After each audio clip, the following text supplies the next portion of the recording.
নমস্কার, আমি আশালতা। আজকে আমি আপনাদের শীতের একটা অসাধারণ রেসিপি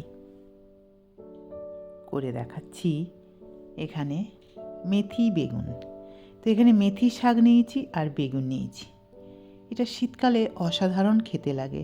সবসময় এই শাকটা পাওয়া যায় না, তো এই শীতের সময় প্রচুর পাওয়া যায় বাজারে। তো আজকের আমি সেই মেথি বেগুনটা করে দেখাচ্ছি কিভাবে করতে হবে।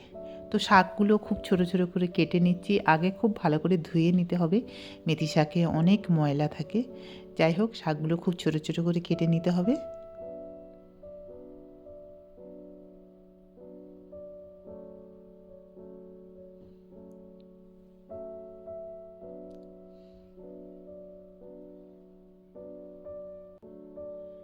এবারে বেগুনটা কেটে নিতে হবে।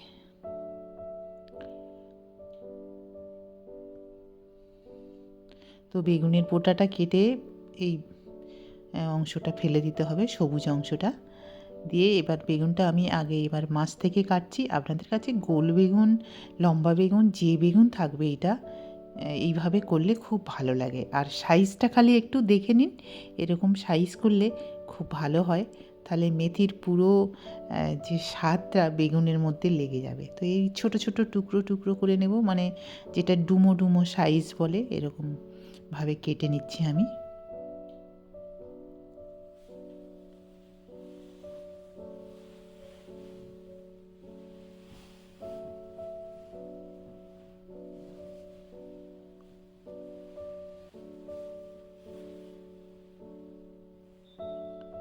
তো বেগুনগুলো কাটা হয়ে গেছে।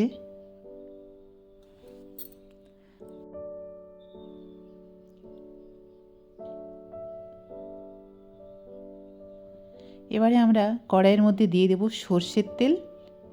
এই রেসিপিটা সর্ষের তেলে খুব ভালো লাগে। আর বেগুনগুলো একটু ভেজে নেব।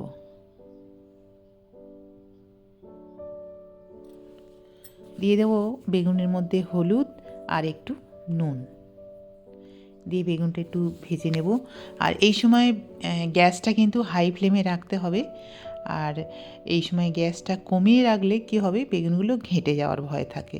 তো এরকম হালকা ভেজে নিতে হবে বেগুনটা। আর বেগুন তো খুব তাড়াতাড়ি রান্না হয়ে যায়। তো এইভাবে ভাজা হয়ে গেছে, বেগুনটা তুলে নিচ্ছি।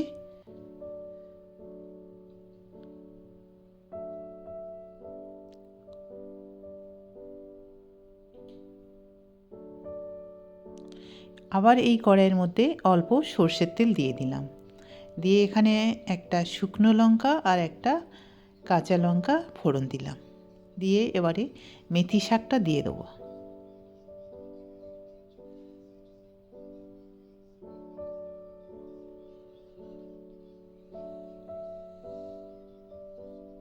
তো মেথি শাকটা হালকা করে ভেজে নেব, তার জন্য এখানে নুন দিয়ে দিচ্ছি।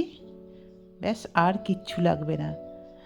এবারে নুন দিয়ে মেথি শাকটা হালকা করে ভেজে নেব। আপনাদের যদি মনে হয় যে একটু হলুদ দিলে ভালো লাগবে, তো হলুদ দিতে পারেন, কিন্তু আমি দিচ্ছি না এখানে হলুদ। আমি এই শাকের রঙটা রাখতে চাই।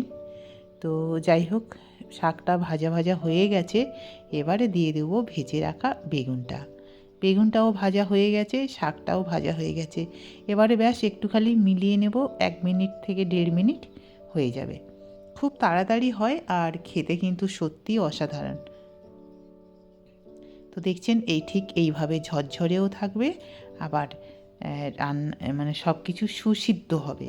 শাকটাও সুন্দর সিদ্ধ হবে আর বেগুনটাও। এবারে একটা প্লেটে নিয়ে নিচ্ছি।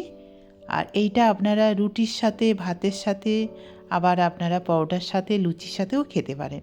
খুব সুন্দর খেতে। তো কেমন লেগেছে এই রেসিপিটা আপনারা অবশ্যই কমেন্ট করে জানাতে পারেন। আশা করছি এই রেসিপিটা আপনাদের অনেক ভালো লাগবে।